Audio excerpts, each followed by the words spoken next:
Hi, I'm Ashley. I'm Jen. And I'm Sara. And we are Unabridged, the podcast where teachers take on books. Join us each week for bookish episodes and check out our website, unabridgedpod.com, where you can find lots of new bookish content every week. Find us on Instagram, Facebook, and Twitter at unabridgedpod and message us there or see our website to get plugged into the Unabridged community. You want opinions about books? We've got them.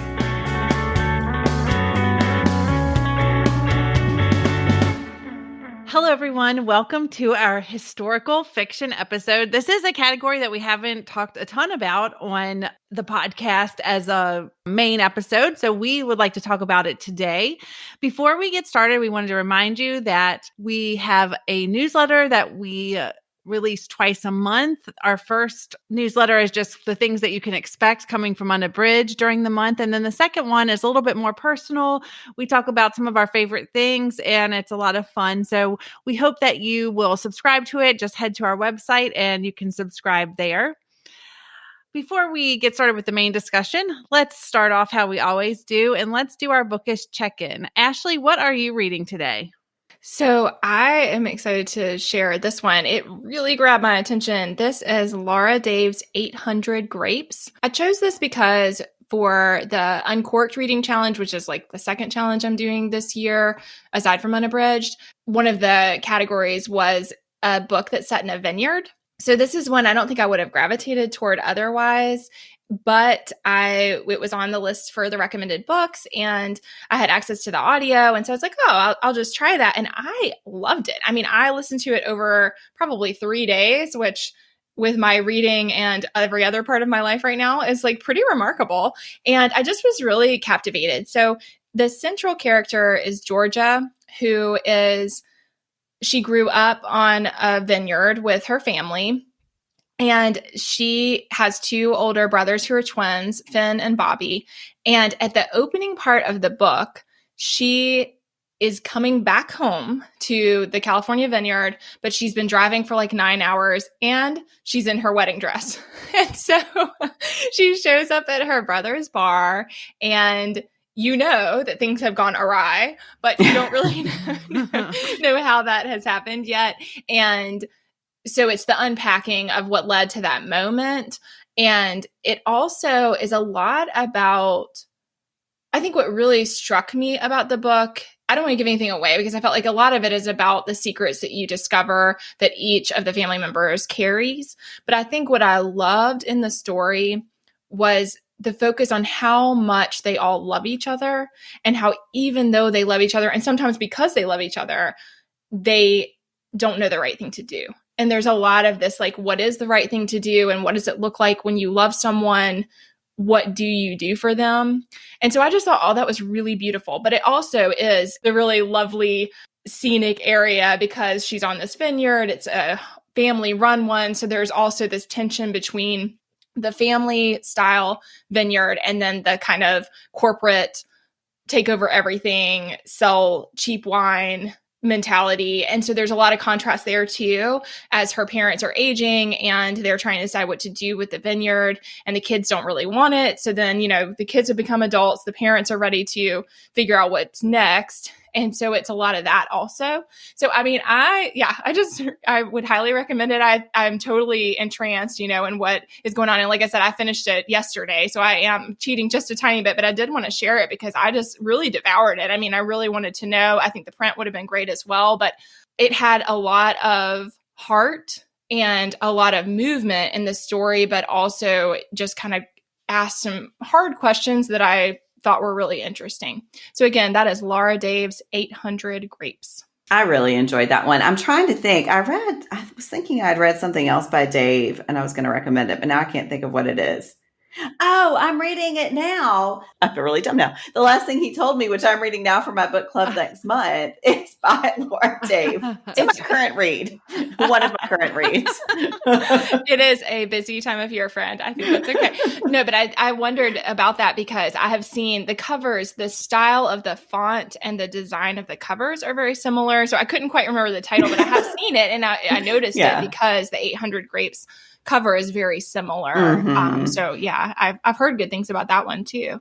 I would definitely read more of hers. I mean, I really enjoyed this one. This one is really good so far. It's not the one I'm talking about today, I should say. So it wasn't that bad that I was looking at the document thinking, what else have I read by Laura Dave?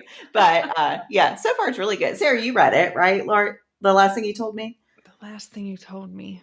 Yes, I did. Yes, I did read that. Yes. I really do want to read 800 Grapes. I've seen that a lot of places, and every time I'm really drawn to the cover.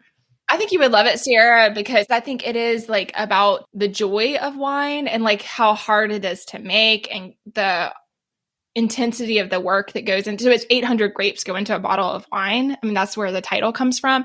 And I think it was really interesting to think about that perspective and just kind of to admire the craft of creating wine. So yeah, I think you would love it. Yeah, I'm definitely going to check that one out. Jen, what are you reading?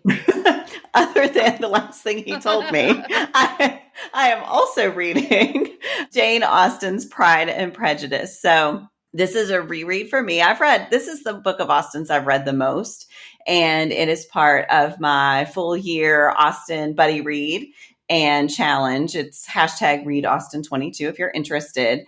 And by the time this episode releases, I will have finished it, but I'm exactly at the halfway point right now. And as with the best rereads, diving back into this world is wonderful. It feels weird to give a synopsis for this one because I feel like most people know, but I will just say it is partially a romance between Elizabeth Bennet, who is the second of 5 sisters, and Fitzwilliam Darcy, who is this pretty crotchety, grumpy, removed guy. And I would say it is an early enemies to lovers book, although I imagine that classicists would fall over having it described that way, but it is. And so Elizabeth and Darcy, from the first moment they meet, have a bunch of misunderstandings. And so Elizabeth is part of a family because there are 5 daughters that her mother is desperate to get them married off. And so there are all of these mishaps with Elizabeth's older sister and with Elizabeth herself and all of these mismatches with other characters. Austen's wit is so on display in this book. There are characters that are so awful, and the dryness of the criticism in the narration just makes me chuckle. Yeah, it's so much fun to read. And yet Elizabeth is this really empathetic character. And sometimes there are things she does that you just want to shake her because she just makes some really poor decisions or jumps in. Her first judgment of someone is so off. And of course, I know where it's going. So you're like, no, don't do that. Anyway, but yeah, I'm really enjoying that one. And again, just the joy of buddy reading books like this. I love hearing other people's perspectives. I think I said this when I talked about Sense and Sensibility in a bookish check-in, but it's so much fun because there are people who've never read Austen before, and there are people who've read it, dozens of times more than me. So we have this great range of experience in the group. There are people who are reading the annotated version, so they have these great historical tidbits to share. And yeah, it's just been a great experience rereading that one with a group. So that is Jane Austen's Pride and Prejudice. And if you haven't read it, I highly, highly recommend that one. That's awesome. Last year, for one of my stretch goals, I read a classic, and that's the one I read because we know that I'm not the biggest fan of reading classics, but I listened to it in audio, and Rosamund Pike narrated, and she was excellent. So I did enjoy it.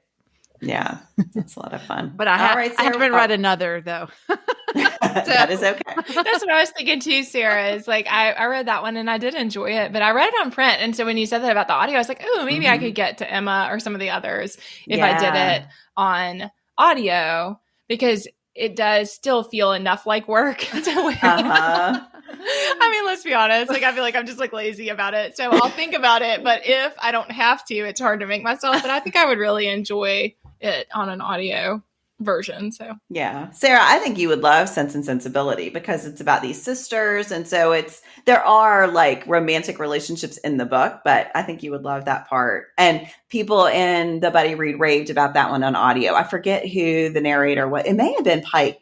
Pike may have done that one too. I can't remember now. I may be wrong about that. She was excellent, so I can imagine that they would want her to do those because she has the British accent, and she does a really good job with all the voices and all that. So yeah, I think that if she reads it, then I will consider it. Yes. You can report back. I will. Oh my goodness. So Sarah, what are you reading? So we are recording this early. So I am actually reading an advanced copy of Jordan Calhoun's Piccolo is Black, a memoir of race, religion, and pop culture. If you read my bookish fave in January, this is one of my most anticipated reads this year. One of the 5 that I was hoping to get to this year. And Lit Riot Press generously reached out to me when they saw that bookish fave and asked if I wanted an advanced copy. So I'm reading it. I'm really enjoying it. I have read Jordan's columns in The Atlantic and on Black Nerd Problems, and I knew that ahead of time that I enjoyed his writing. So I was super excited to start this. I'm not super far into it yet, but he writes about his life, but he tells it through a pop culture lens, which is really exciting for me because I love pop culture and I love memoirs. So this is like the perfect thing. I love the title of this book because Piccolo is a character from Dragon Ball Z, which Jordan Calhoun is an unapologetic nerd. He loves all things nerd culture. So that's where this title comes from. Piccolo is black, but Piccolo is actually green, but because he is not human. But I really like so far in the book that because Jordan Calhoun has this huge love of pop culture and growing up in the 80s and 90s, he felt unrepresented in the pop culture he was consuming. So he discusses that in a really interesting way. There's a lot of humor and I'm just really enjoying it and I can't wait to finish it. So, but I haven't, like I said, I haven't gotten super far. We're recording this ahead of time. The book will have released April 26th, I believe. And so far I'm loving it and I will definitely be talking more about it once I'm finished with the whole book. So that is Jordan Calhoun's Piccolo is Black, a memoir of race, religion, and pop culture. That one sounds awesome, Sarah. I loved Black Nerd Problems. Yes. And Jordan's work on it that he does in The Atlantic is so smart and thoughtful. And I just really enjoy reading what he writes. So his book is just like that. So if you look him up on The Atlantic or in Black Nerd Problems, then and you like that, then you'll definitely enjoy this book. All right. We are now on to our main discussion, and we are going to each share a historical fiction novel that we have enjoyed and would recommend. Jen, you want to start us off? Sure. So I am recommending Sarah Winman's Still Life. And I read this, I think it was my first buddy read of the year with Read with Tony.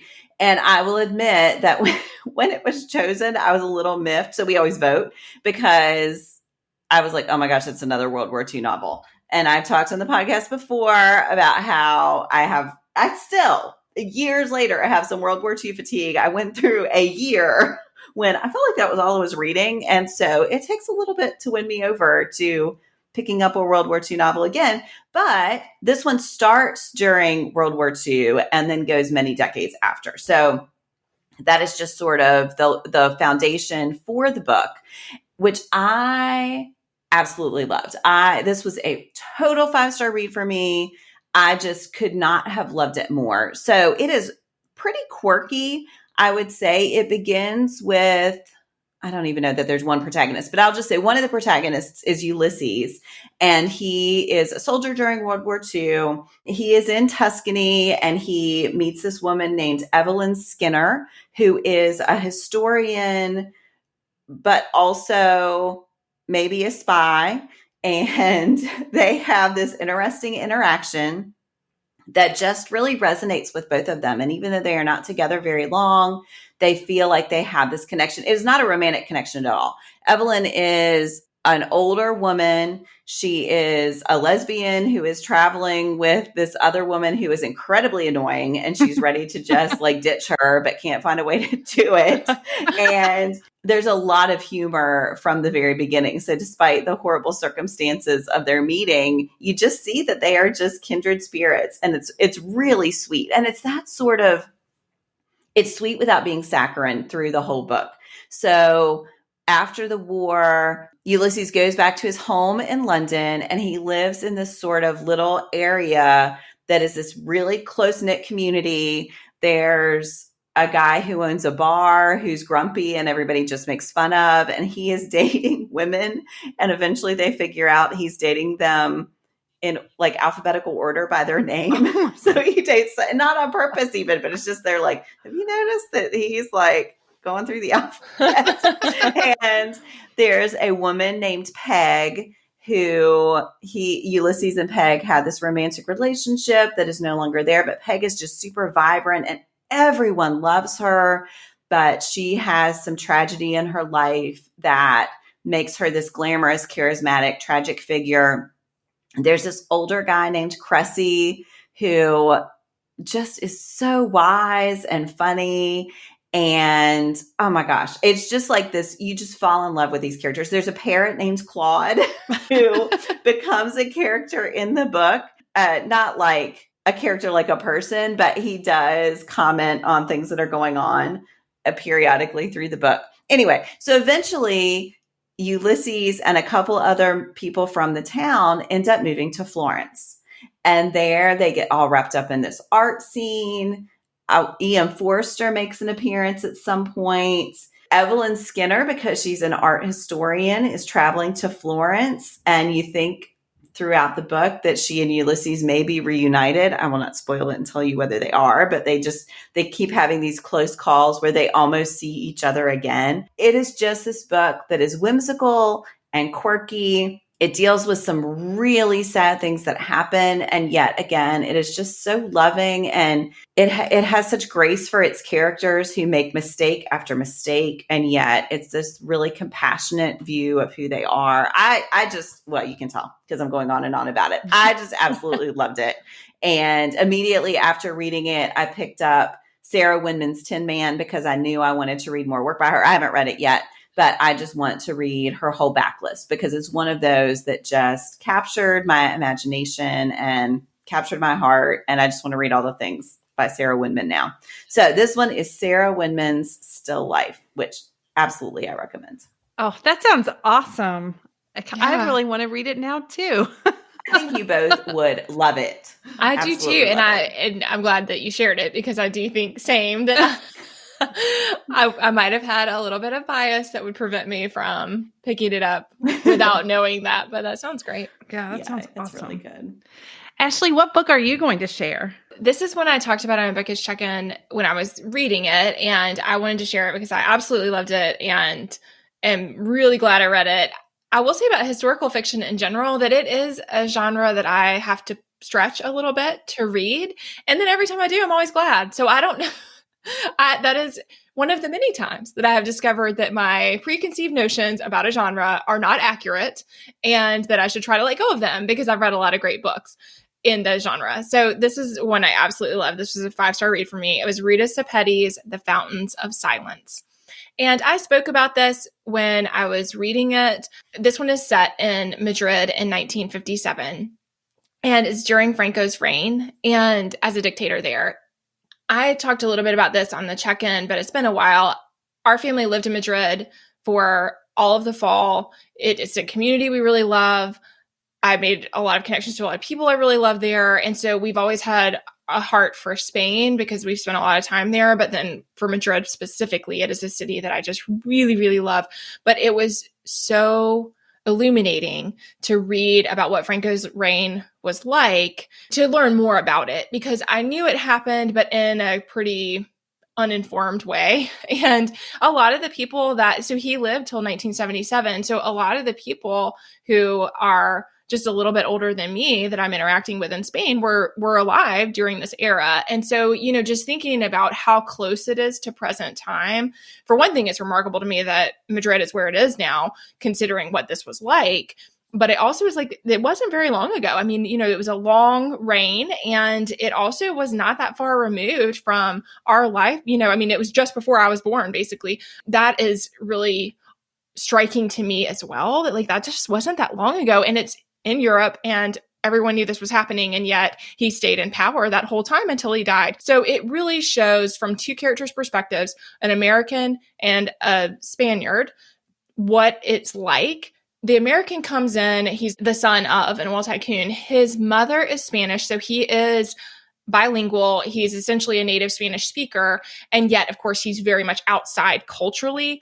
His mom had lived in Spain, but she has not been back since Franco was in power. So she's really removed from what it is like now in Madrid when they get there. He is passionate about journalism and photography, and he's a really talented photographer. But his dad, of course, wants him to go into the oil industry and to follow in his footsteps. So he lives this really comfortable, privileged life because his family's extremely wealthy, but he has this heart for telling people stories. He is very empathetic.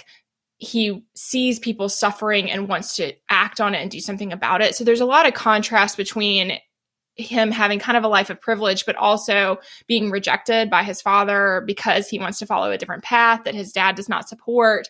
And this feeling of wanting to address these inequities, a lot of which he benefits from in his own personal life. So you have him, and then you have Ana. And Ana works in the hotel where his family's living while they're in Madrid. And she and her siblings are the children of parents who supported the Republic. So they were murdered in two different ways, both of which were horrifying. And part of the dictatorship is a desire to silence people who have any connection to the Republicans who supported the democracy prior to Franco. And so there's just an ever-present feeling of fear. And the fear drives everything that Ana and her siblings do.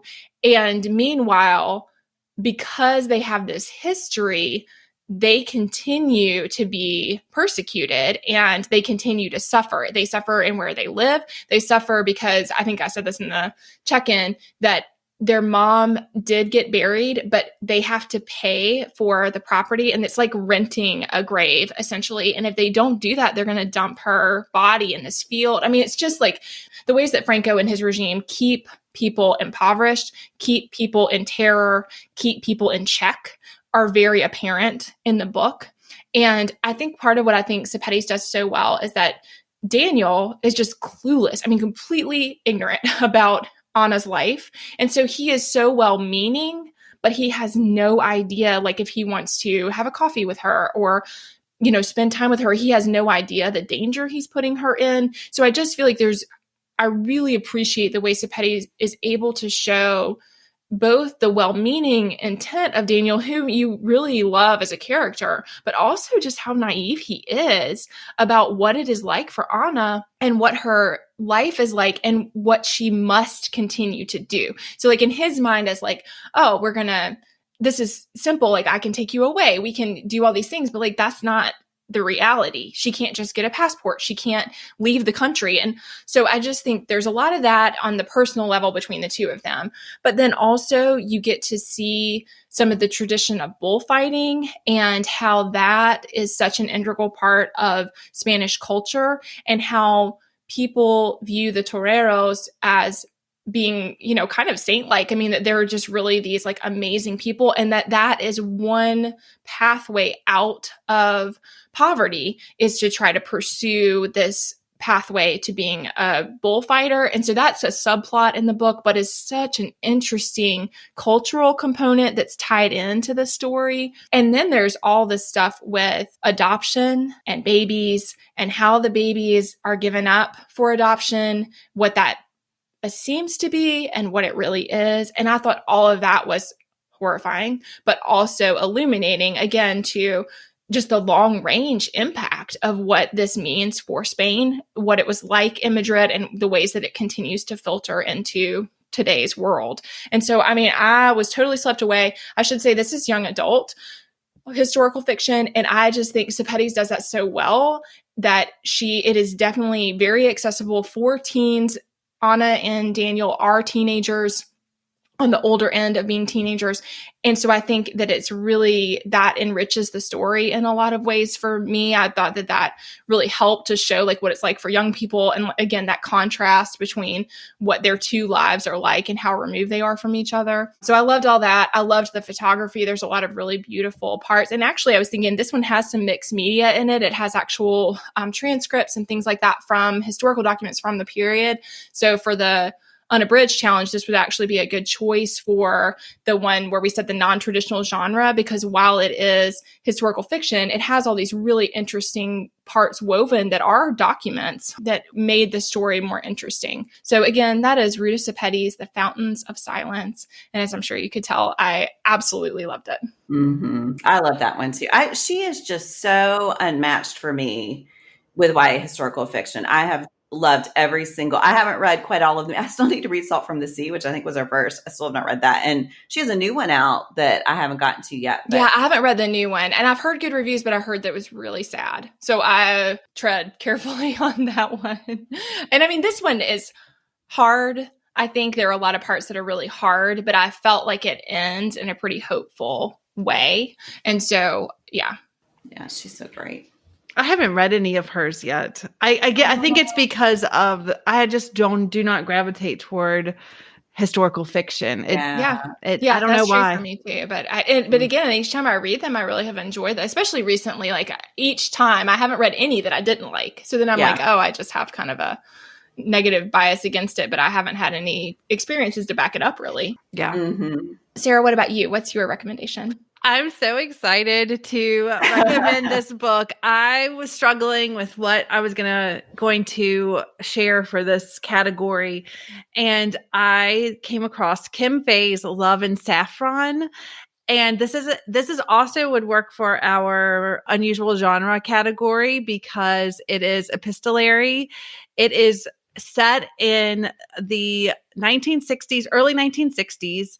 It is told through letters between two women. One is 59-year-old Imogen, and that's one woman, and she lives in Washington State. And then the other woman is Joan, and she is 27 and lives in Los Angeles. And the correspondence starts out because Joan is a fan of Imogen's column that she writes in a publication. She talks about landscapes and all of these things, and Joan really likes her column. So she writes sort of a fan letter, but from that fan letter becomes this amazing friendship between these two women, one who's older, one who is younger. And what develops is this love of food and sharing recipes. And so Joan is really well versed in flavors. She's traveled. She loves to cook. So it starts off with a packet of saffron. So one of her first letters, she sends Imogen a packet of saffron. And from that, she starts sharing with Imogen all of this like worldly knowledge of cuisine, and Imogen kind of acts as this confidant. And Joan has a mother who is involved, but also almost like a second mother. And it's just such a beautiful friendship that it develops over letters. And one part of the book, Imogen is sending a letter, and she's talking about how Joan is the only person she writes to because everybody else wants to use the telephone, and that she finds it just so much more impersonal than the letter because when she's like, when I'm on the and it just reminded me of this day and age, even though it's written in the 60s, because she says that the telephone is more impersonal because she can play solitaire or look at the newspaper while she's on the telephone. But when she writes a letter, she has to be totally immersed in what she's writing. And so she feels it's much more personal. And I was just like, that was written, this is written in the 60s, but I feel like that's the same today. Like we are always so distracted. And even when we're face to face with people because of our phones, I just thought that was interesting. It also brings in all of these really major historical events that are happening during this time period, like President Kennedy's assassination and how both of the women feel and how the country feels after that. There's talk about the feminist movement and civil rights. And so there's all these like things that are happening historically. And I mean, the Cold War is happening during this time. So there's all these historical events, but that are mentioned and have these huge impacts on the women's life. But what shines through is their friendship and their love of food and sharing with each other. And it's just, I just love it. And it's very short. It's only about 200 pages. The audio is only like 3 hours and 45 minutes. Audio is great because there's a couple of narrators so that you get 2 different voices. And total 5-star read for me. I just loved it. It is like the perfect historical fiction book for me. So I highly recommend it. I think if you love historical fiction, if you love food novels, if you love epistolary novels, it's super quick. It's really concise and well done, and I just loved it. So that is Kim Fay's Love and Saffron. Wow. I hadn't heard anything about that one, Sarah. That sounds awesome. Yeah, Really good. I just a group that I'm in, we were talking about food novels, and people started listing, and that one came up, and then I looked at it, and I'm like, I'm reading that one. So Yeah. I really enjoyed it. It is excellent. That's awesome. That sounds great. Well, before we move on, I did want to mention that I was really happy Jen chose Meg Medina's Burn Baby Burn for one of our buddy reads this spring. And if you didn't read that one, that's another YA historical fiction book that I absolutely thought was great. And I enjoyed it reminded me, Sarah, when you were talking about the events are happening and they are historical, but then the story is very much the story. Yeah, it's the story of the characters. And that was how Burn Baby Burn is that there are these notable historical things happening, but those are secondary to the primary story in some ways. And so that reminded me of that. But I really enjoyed that one too. It was very nice to read a book from a different era that I just have not read much historical fiction set in the 70s. Yeah. And so that was interesting too. And it sounds like that with I was trying to think if I've read much in the early 60s, Sarah, when you were talking about Love and Saffron. Maybe I have, but I can't think of anything offhand. So that's nice to hit some of those new eras as well. Yes. Yeah. Yes. Okay, well, that concludes our discussion on historical fiction. We hope that you will share with us on social media some of your favorite historical fictions. If you read any of our suggestions, please let us know. I do know that some of you have read Love and Saffron because I did post about it on the Unabridged feed, and I had several people say that they just loved it. So I also did. And before we end, we're going to do our Give Me One. And today we're going to say a decade you would time travel to. And we will start with Jen. First, let me just acknowledge that I feel like this is always problematic because history has some really bad stuff. So I'm assuming that we were talking about like the high points of any decade. And I will just say I have a soft spot for the 1920s, probably partly because of The Great Gatsby, even though there are awful things that happen in Gatsby. But I think that, there's a lot of the rise of the feminist movement and a lot of reconceptualization of how we see different groups of people. And so, yeah, I think the 20s would be fun. Ashley, what about you? Yep, I agree. I was like, which era had the least horrible things happening? And then I was like, maybe you just have to let go of that because I think that's what stays when you talk about time is like the bad things. But I'm going to go with the 1960s. My parents were older when they had me, so they were like, young adults basically in the 60s. And I would just be so fascinated to see what it was like when they were, new to adulthood and what that time period felt like. So I'm going to go with that one. What about you, Sarah? I'm going to go with the 50s, 60s era, that time period after both world wars are over and people are feeling more, I guess, plucky. I don't know. I do like, again, I acknowledge that there are some terrible things happening during those periods, but I've also always been fascinated with like the 50s era nuclear family and like how, like, I feel like maybe if I were in that era, I would have been, I think that I've always thought I would like to be able to stay home, do like kind of do more traditional roles as a mother and wife, which is very archaic. And I'm still a feminist, but I do think that if I were in that era, that would have probably been, I just would like to dabble in that. But I think maybe, but be able to come back to I will just say, if you're looking for a good decade book, I just read Chuck Klosterman's The 90s. And as a child of the 90s, that was a big old nostalgia trip. So I don't have to time travel to it, although it is interesting to look back now. And anyway, it was really good. So I wouldn't like all the packaged meals in the 50s, though, that everybody and the smoking. So maybe I'm going to talk myself out of the 50s. So we're going to close.